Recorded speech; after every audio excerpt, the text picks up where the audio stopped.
News 18 India. अब यहाँ पर एक सवाल ये बनता है कि जेएमएम की तरफ से ये सवाल उठाए जा रहे हैं कि आखिर कांग्रेस हम पर हावी क्यों हो रही। तो आज जब मुलाकात होने वाली है चंपई सोरेन और मल्लिकार्जुन खड़गे की, क्या इन तमाम मुद्दों पर बातचीत संभव है?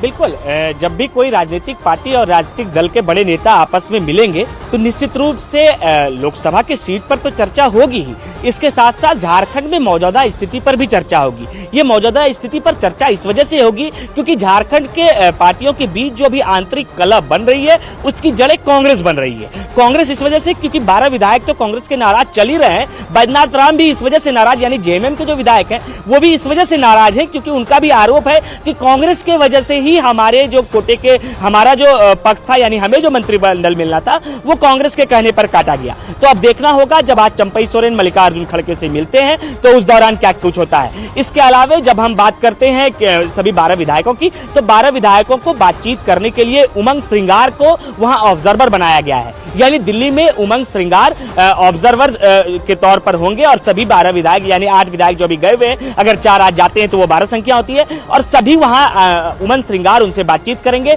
और उमंग श्रृंगार को अगर ऑब्जर्वर बनाया गया है तो निश्चित रूप से वो मंत्रियों के काम का भी आकलन करेंगे। तो अब देखना होगा कि उमंग श्रृंगार इस पूरे मामले को किस तरीके से आलाकमान के पास परोसते हैं। क्या 12 जो विधायक नाराज हैं उन्हें उनके पक्ष में कुछ मिलता है, या फिर जो पूर्व में मंत्री बन चुके हैं उनका मंत्री पद रह जाता है। अगर मंत्री पद रह जाता है तो अगला कदम इन सभी 12 विधायकों का क्या होगा ये भी देखना होगा, क्योंकि आने वाला 24 घंटा झारखंड की राजनीति के लिए बड़ा हो सकता है। बड़ा इस लिहाजे से लड़ाई या नाराजगी मंत्री पद को लेकर है तो क्या इसकी संभावना बहुत ज्यादा आपको दिखाई देती है कि जो मंत्री पद की शपथ ले सकते हैं उन्हें फिर इधर उधर किया जाए, और अगर ऐसा नहीं तो फिर क्या ठोस फॉर्मूला हो सकता है जिससे इनकी नाराजगी को कम किया जा सके? और खासकर अभी तो क्योंकि अब से थोड़े समय के बाद विधानसभा का भी चुनाव होना है।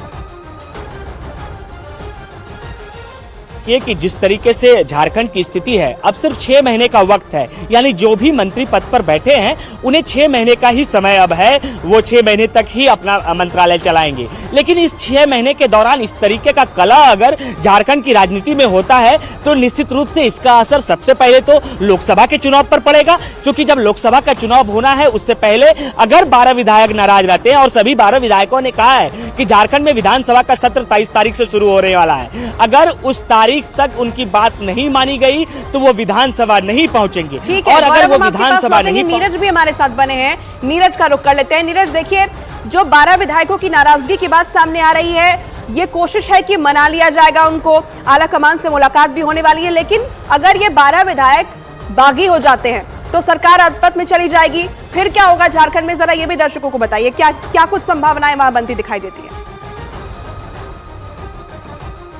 देखिए, अगर ये लोग चले जाते, इस तरह का फैसला अभी नहीं लिया, और जो बयानों से भी साफ है, चाहे जितने भी विधायक दिल्ली पहुंचे उनके बयानों से साफ है कि ये पार्टी का अंदरूनी मामला है। देखिए, आपने कहा कि ठोस आश्वासन क्या दिया जा सकता है, मंत्रियों को बदला जाएगा, इस बात की गुंजाइश बिल्कुल कम है। नए चेहरे को अब मौका दिया जाएगा, क्योंकि इससे पार्टी की किरकिरी होगी प्रदेश में भी, क्योंकि लोकसभा का चुनाव नजदीक है और उसके बाद विधानसभा का चुनाव भी आने वाला है। लेकिन ठोस आश्वासन इस तौर पे जरूर विधायकों को दिया जा सकता है कि आप आने वाला विधानसभा चुनाव लड़िए, उसमें अगर आप जीत कर आते हैं तो आपको मंत्री बनाया जाएगा। इस तरह का आश्वासन मल्लिकार्जुन खड़गे पार्टी के शीर्ष नेतृत्व की तरफ से दिया जा सकता है। दूसरी अहम बात कि लोकसभा चुनाव आने वाले हैं, कुछ लोगों की अगर आकांक्षा होगी कि वो लोकसभा चुनाव में उतरे तो इस तरह का भी ऑफर दिया जा सकता है। तो ऑफर पार्टी आला कमान की तरफ से कई दिए जा सकते हैं, लेकिन जो 4 मंत्री कांग्रेस कोटे से बनाए गए हैं उनको बदला जाएगा पार्टी विधायकों के दबाव में। इस बात की गुंजाइश मुझे कम लगती है, लेकिन हाँ, एक बार अगर मल्लिकार्जुन खड़गे से मिल लेंगे तो लोगों की जो भावनाएं हैं, जो इच्छाएं हैं, वो प्रकट हो जाएगी शीर्ष नेतृत्व के सामने, और वहां से जो आश्वासन मिलेगा उससे ये नाराजगी शांत जरूर हो सकती है। लेकिन अगर कोई ठोस आश्वासन नहीं मिलता है तो आने वाले वक्त में ये विधायक कोई रुख ले सकते हैं, क्योंकि लोकसभा का चुनाव नजदीक है और उसके बाद विधानसभा का चुनाव है। तो ऐसे में दूसरी पार्टियों में जाने की संभावना से भी इनकार नहीं किया जा सकता। हमारे साथ लौटेंगे आपके पास। इन सब के बीच एक और ब्रेकिंग न्यूज दिल्ली से है, जहां झारखंड कांग्रेस अध्यक्ष राजेश ठाकुर ने विधायकों की नाराजगी से इनकार कर दिया है। राजेश ठाकुर ने यह कह दिया है कि विधायक अपने नेतृत्व से सिर्फ बात करना चाहते हैं। नहीं, वो ठीक है, वो सब अपनी अपनी बात को कहने के लिए दिल्ली आ रहे हैं और उनसे बात होगी। हमें नहीं लगता कहीं कोई नाराजगी है। हाँ, ये जरूर है कि नेतृत्व से वो लोग बातचीत करना चाहते हैं और दिल्ली तो हमारा मुख्यालय है, तो यहाँ निश्चित रूप से आना जाना लगा रहता है। उसी संबंध में विधायक भी आ रहे हैं। और चंपाई सोरेन कैबिनेट विस्तार के बाद कांग्रेस के साथ साथ जेएमएम में भी बगावती सुर फूटते दिखाई दे रहे हैं। कैबिनेट विस्तार में मंत्री पद से आखिरी वक्त में बाहर किए गए जेएमएम विधायक बैद्यनाथ राम ने साफ कर दिया है कि वो इस अपमान को बर्दाश्त नहीं करेंगे। न्यूज 18 से खास बातचीत में उन्होंने कहा कि मुख्यमंत्री चंपाई सोरेन कमजोर साबित हुए हैं और कांग्रेस के दबाव के आगे झुक गए हैं। जेएमएम विधायक ने आगे ये भी कहा कि वो जल्द विधायकी छोड़ेंगे और कोई बड़ा फैसला लेंगे। चंपाई सोरेन कैबिनेट में विस्तार के समय जो नाम सबसे ज़्यादा चर्चा में रहा वो नाम था बैद्यनाथ राम का। नाराज बताए जा रहे हैं, खुद को अपमानजनित ही महसूस कर रहे हैं। हम सीधे उनसे बात करेंगे। बोले कि आखिरी समय तक आपका नाम था, फिर कट कैसे गया?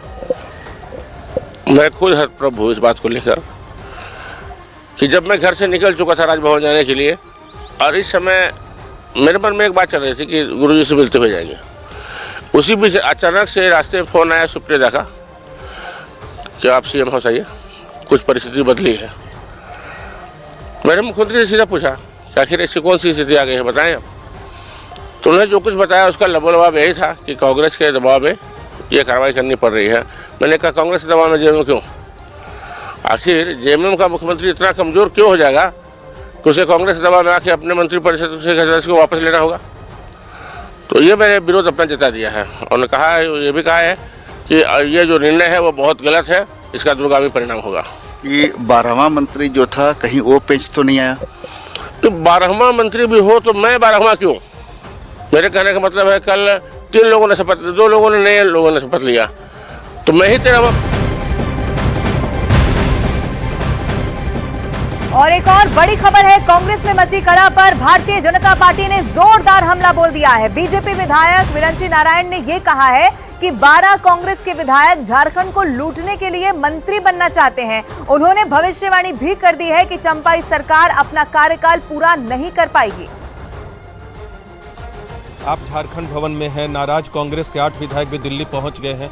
कैसे देख रहे हैं आप लोग? आप लोग यहाँ क्यों मौजूद हैं? उससे सियासत से जुड़ा हुआ कोई मसला है? नहीं, भारतीय जनता पार्टी कभी भी नकारात्मक राजनीति नहीं करती। हम राजनीति करते हैं समाज बनाने के लिए, देश बनाने के लिए।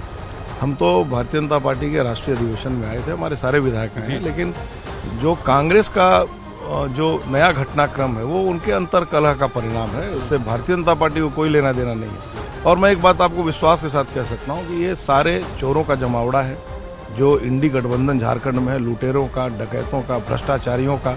अब उनके एक मुख्यमंत्री जेल चले गए, हेमंत सोरेन जी, उसके बाद भी इन्हें चैन नहीं आई।